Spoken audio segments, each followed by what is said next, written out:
کہ وہ ٹرانسلیٹر سے کروائیے. جو اپروو ٹرانسلیٹر ہوتے ہیں وہ اسٹیمپ لگاتے ہیں اور وہ کہتے ہیں کہ یہ جو ٹرو ٹرانسلیشن ہے وہ کورٹ میں دی جائے تو اس پہ عمل اچھا ہو سکتا ہے. اور یہ مت ڈریں کہ میرا مطلب کورٹ میں آپ نے یہ نہیں کہنا وہ نہیں کہنا. بات یہ ہے کہ سچ کہنا چاہیے.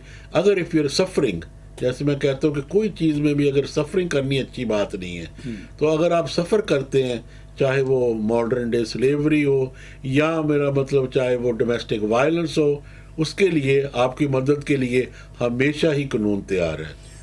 بڑی اچھی بات کی. جو ماڈرن ڈے سلیوری ہے اس کے بارے میں بتائیے ملک صاحب کہ جو ماڈرن ڈے سلیوری میں لوگ ایسے ہیں جو بیچارے دبے ہوئے ہیں، ان کو کیا کرنا چاہیے اس سلسلے میں؟ دیکھیے، ایک تو ہوتی ہے جیسے لوگ اکثر کہتے ہیں ہم جو فیملی لاء میں وہ کوہیسو بیہیویئر ہے.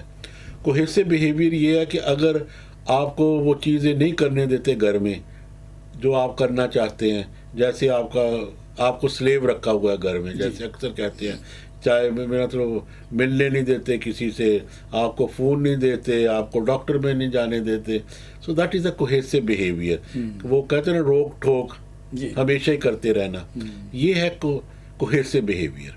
ٹھیک. اگر آپ فیملی لاء میں جائیں گے تو اگر کوہیسو بیہیویئر ہے نا تو you should report that to the police, کیونکہ پولیس اس کو کرمنل افینس میں لے گی. اب ٹھیک. ہاں، ایسی بہت ساری شکایتیں ہیں. بالکل. کوئی دیکھو، ایک تو ڈومیسٹک وائلنس ہے نا. ڈومیسٹک وائلنس ایک اور چیز ہے کہ فزیکلی یا اپنے وربلی آپ کو کسی نے ابیوز کیا بہت، تو وہ ڈومیسٹک وائلنس میں آ جاتا ہے. لیکن کوہیسو بیہیویئر یہ ہے کہ وہ آپ کا دیکھ بھال میں کیسے ہیں، میرا تو وہ اتنے کنٹرول کر رہے ہیں. سمپل لینگویج میں انگلش میں بتاتا ہوں کہ کوہیسو کا مطلب ہے you are controlled by the other party. ہاں، دیٹ از کوہیسو and that is a criminal offence. میں اسی کی ایک رپورٹ بھی پڑھ رہا تھا کہ کسی ہسبینڈ نے اپنی وائف کو وہاں دوسرے ملک سے لے کر آیا اور گھر میں رکھا ہوا ہے. جانے کے ٹائم اس کو لاک کر کے چلا جاتا ہے کہ باہر نہیں جانا، موبائل نہیں دیتا. اس قسم کی یہ چیزیں اس میں شامل ہوتی ہیں. ہاں، یہ کوہیسو بیہیویئر ہے. یہ ایسا کرمنل افینس کہ آدمی کو ہمیشہ، اگر کرمنل افینس میں جیل بھی ہوتی ہے. دیکھیے، ڈومیسٹک وائلنس بھی کرمنل افینس ہے اور یہ کوہیسو بیہیویئر بھی کرمنل افینس ہے.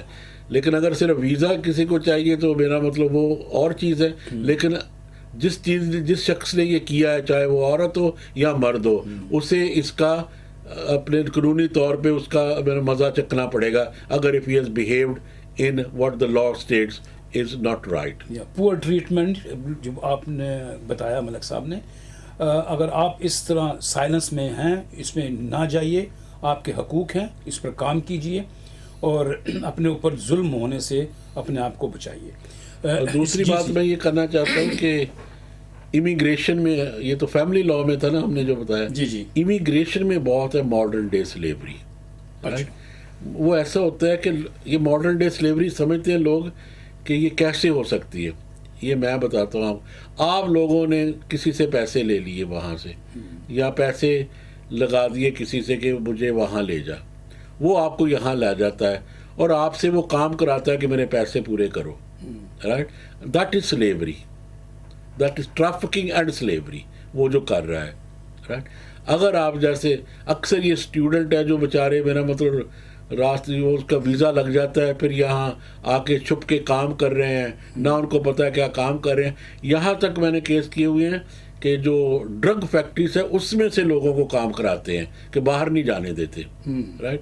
ان لوگوں کو ہمیشہ یہ چاہیے کہ اگر چاہے وہ آپ کا سیکس انڈسٹری میں آپ کو چاہے کرے، یا ڈرگ انڈسٹری میں، یا اپنے گھر کا کام آپ کو اگر سلیو کراتے ہوں گے، that is modern day slavery. اور اس کے اوپر جیسے میں نے پہلے کہا ہے، اس social group that is looked upon to be that they do seek humanitarian protection. Humanitarian protection ملک صاحب نے اب بڑے آسان لفظوں میں آپ کو بتا دیا کہ اگر آپ ایسے حالات میں ہیں تو سائلنس میں نہ رہیے، اپنے حق کے لیے آواز اٹھائیے. اور اگر آپ چاہتے ہیں کہ ہم آپ کی رہنمائی کریں تو آپ ہمارے جو نیچے دیے ہوئے ٹیلی فون نمبر اور ای میلز ہیں اس پر کانٹیکٹ کر سکتے ہیں. یہاں میں ایک بات ضرور بتانا چاہوں گا کہ ہمارے ویورز جو ہماری یوٹیوب کی ویڈیو پر کمنٹ کرتے ہیں، میں آپ سے یہ گزارش کروں گا کہ آپ کا جو بھی سوال ہو وہ info@maliklegal.co.uk پر بھیج دیجئے. یہ ہماری جو ای میل ہے وہ ہماری سرور پر ہے، اور ہر شخص جو اس چیمبر میں ہے اس کے اس کو دے دی جاتی ہے جو اس سے منسلک سوال ہوتا ہے. وہ سولیسیٹر جو اس چیمبر میں بیٹھ کے آپ کے سوال پہ کام کرے گا وہ آپ سے رابطہ بھی کر سکتا ہے. تو کوشش یہ کیجئے کہ اپنا کانٹیکٹ نمبر بھی اس ای میل میں ضرور ڈالیے گا. اس سے آپ کو بھی اور ہمیں بھی رہنمائی کرنے میں، کانٹیکٹ کرنے میں آسانی ہوگی. ملتے ہیں اس چھوٹی سی بریک کے بعد. کہیں نہیں جائیے گا، ملک صاحب ہمارے ساتھ ہیں. آتے ہیں ہم اس بریک کے بعد. Malik Legal Solicitors. When your rights are at stake, you need experienced lawyers. Our experienced team of professionals can assist you in all matters, including immigration, civil litigation, criminal law, commercial law, family law, hearing loss, personal injury, RTA, entrepreneur, JR applications. Call us 0161 7956 0161 7956217. Malik Legal Solicitor. ناظرین welcome back. You are watching MLS legal T V. Break پہ جانے سے پہلے ہم نے بہت ساری باتیں آپ کو بتائیں، آپ کو بہت اچھی لگی ہوں گی اور اس کا فائدہ بھی آپ کو پہنچا ہوگا. چلتے ہیں ہم مقبول ملک کی جانب اور بات پوچھیں گے ان سے کہ ملک صاحب امیگریشن کے حوالے سے بتائیے کہ اس وقت جو ملکوں کے کچھ ویزوں کے بارے میں ہوائیں اڑی ہوئی ہے یہ کیا ہے؟ دیکھیے اس ملک نے نا گولڈن ویزا، انویسٹمنٹ ویزا جو تھا ٹیئر 1 کا وہ ختم کر دیا تھا. اگر آپ کو یاد ہوگا انہوں نے کہا تھا کہ ہمیں 2 ملین کا بھی investment visa due to Ukraine war انہوں نے سب ختم کر دیا تھا. وہ ابھی نہیں ہے. تو اس طرح لوگوں نے جتنا بھی تھا تو انہوں نے کہا کہ وہ یورپ میں چلے گئے اور یورپ میں جا کے انہوں نے انویسٹمنٹ کر دی شروع. جیسے اسپین میں اگر آپ وہاں ریزیڈنس لینا چاہتے ہیں اسپین میں تو یو نیڈ ٹو انویسٹ 500,000. ایسے پورچیگل میں ہے 250,000. اور اگر آپ مالٹا میں کرتے ہیں نا، اگر آپ ان کو 150,000 دے دیں، وہاں نان ریزیڈنس ہے رائٹ، اور ایک گھر کرائے پہ لے کے تو آپ کو وہاں کی ریزیڈنس مل جاتی ہے اور آپ کو رہنا بھی نہیں پڑتا وہاں. اور یو اونلی اگر 180 ڈیز سے زیادہ رہیں گے تو آپ اس کا ٹیکس بھی دے سکتے ہیں. You become a taxable in that country as well. تو کوئی بھی کام کر لیں. بات یہ ہے کہ یہ انویسٹمنٹ کر کے آپ کام کچھ اور بھی کر سکتے ہیں. جیسے پراپرٹی لے لیں کسی ملک میں اتنے کی، جیسے 250 یا 500,000 ان ادر کنٹریز، تو آپ وہ تو پراپرٹی لے لی آپ نے اور کام کچھ اور بھی کرنے لیں گے.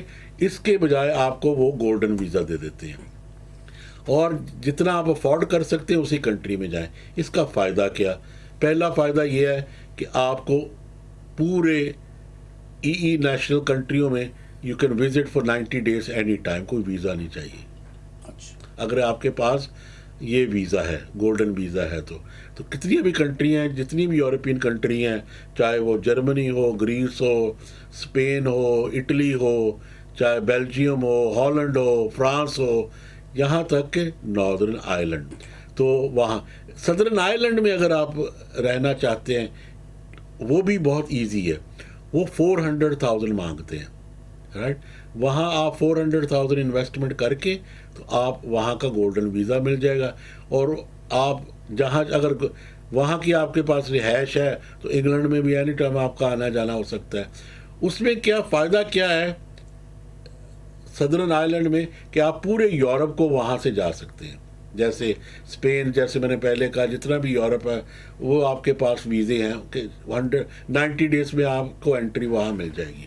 If you need your medical or education for your children, this is another way of putting your golden visa applications. اچھا، اس میں سے سوال ایک میں پوچھنا چاہوں گا، ہو سکتا ہے ہمارے ویورز بھی پوچھ رہے ہوں گے.